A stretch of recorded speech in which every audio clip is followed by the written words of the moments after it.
आप अपने व्यापार में स्मार्ट तरीके से आप कैसे बिल जनरेट करते हैं और कस्टमर के अकाउंट को कैसे मैनेज करेंगे।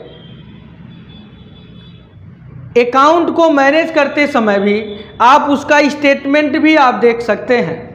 सबसे पहले हम इस वीडियो में हम देखेंगे कि आप पीओएस से एक कैश बिल बना के देखेंगे, फिर उसके बाद एक क्रेडिट में बिल बनाते समय एक कस्टमर की अकाउंट की ओपनिंग करेंगे और उस ओपनिंग करने के बाद उस कस्टमर को उधार सामान सेल करेंगे।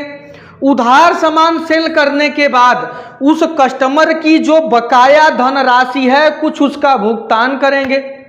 फिर उसके बाद इनका एक स्टेटमेंट देखेंगे कि इन्होंने ओपनिंग स्टॉक के दौरान कितना रुपया दिया था और उसके बाद जब इनको उधार हमने सेल किया तो उस समय पेमेंट कितना दिया था और कितना बैलेंस बचा था और अभी प्रेजेंट टाइम में लास्ट स्टेटस में इनका क्या स्टेटस है कि उधार कितनी बकाया धनराशि है और इनका जो भुगतान फिर उसके बाद रिसिप्ट कुछ हुआ था और उससे कितना पेमेंट आएगा। पूरा स्टेटमेंट इनका चेक कर अपने बिलिंग सॉफ्टवेयर में अकाउंट को हम कैसे मैनेज करेंगे, आइए देखते हैं।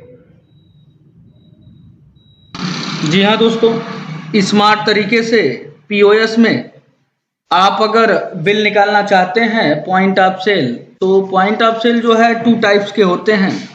एक होता है कैश में, दूसरा होता है क्रेडिट में। सबसे पहले हम कैश में एंट्री करते हैं, जैसे 0001 हमने स्कैन किया, 0002 स्कैन किया, 2 बारकोड को स्कैन किया, सेटल बटन पे क्लिक कर अपना बिल का भुगतान कर सेव एंड प्रिंट आप कर देंगे तो आपके सामने A4 में रहेगा तो प्रिंट प्रीव्यू आएगा। उसके बाद आप इसको प्रिंट आउट वगैरह आप ले सकते हैं। उसके बाद अगर आप सेम इसी बिल को आप क्रेडिट रूट में अगर आप लेना चाहते हैं कि क्रेडिट में सेल करना चाहते हैं तो आप सबसे पहले कस्टमर नंबर यहाँ पे डालना होगा, जैसे 89898989 इस तरीके से हमने डाल दिया। डालने के बाद इंटर बटन को प्रेस करेंगे तो आपके सामने आ जाएगा इसका नाम क्या है, रमाकांत हमने डाल दिया, इसका स्टेट हमने यूपी डाल दिया, एड्रेस लोकल, सिटी भी लोकल हमने डाल दिया। इसके बाद यहाँ पर ओपनिंग बैलेंस आता है। उस ओपनिंग बैलेंस का मतलब होता है कि जो इस कस्टमर की ओपनिंग आप कर रहे हैं इनका डेबिट में है या क्रेडिट में है। अगर डेबिट है तो डेबिट DR, उस क्रेडिट है तो CR आप डाल सकते हैं। सेव बटन पे क्लिक करने के बाद आप यहाँ पे सेव बटन पे क्लिक कर दीजिए। इसके बाद इनके नाम से एक मैं बिल बना रहा हूँ, जैसे 0001, 0002, 0003 इस तरीके से 10,130 रुपये का बिल बन रहा है। तो हमने सेटल बटन पे क्लिक किया। मान लीजिए कि अगर आप उधारी इसमें हैं तो 5,000 रुपये मैंने क्रेडिट में आपने डाल दिया। अगर उसमें से 2,000 रुपया कैश आया, 2,000 डाल दिए। अगर आपको 3,000 रुपया कस्टम QR कोड इस तरीके से डेबिट कार्ड क्रेडिट मतलब QR कोड का मतलब गूगल पे, फ़ोन पे से अगर आप पेमेंट लेना चाहते हैं उसको डाल सकते हैं। बाकी का 130 रुपया बचा तो 130 रुपया आप इसको क्रेडिट कार्ड डेबिट कार्ड से भी आप ले सकते हैं। जैसा आपको मिला कलेक्शन पेमेंट का उस तरीके से इसमें डाल के सेव बटन को प्रिंट कर लीजिए तो ऑटोमेटिक यहाँ पे देखो 5,000 रुपया क्रेडिट के रूप में चला जाएगा। इसका पुनः अगर इनका पेमेंट आता है, पेमेंट लेने के लिए कस्टमर पे बटन पे क्लिक करिए और यहाँ से जो भी बंदे का आपका मोबाइल नंबर है या नेम है या सिटी है उसको सर्च कर आप उसका सेलेक्ट कर लीजिए। तो 5,000 यहाँ पे DR दिख रहा है।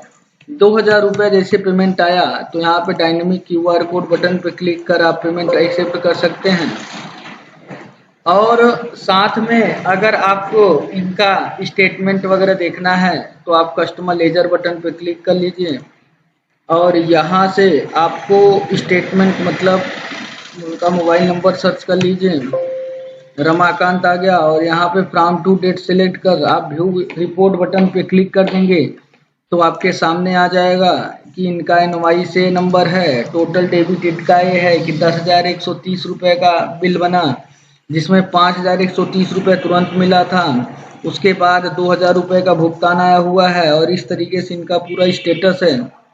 दोस्तों, माई बिलिंग पैड के GST बिलिंग सॉफ्टवेयर में ईजी और आसान तरीके से अपने डेबिट को, क्रेडिट को आप ईजी और आसान तरीके से मैनेज कर सकते हैं।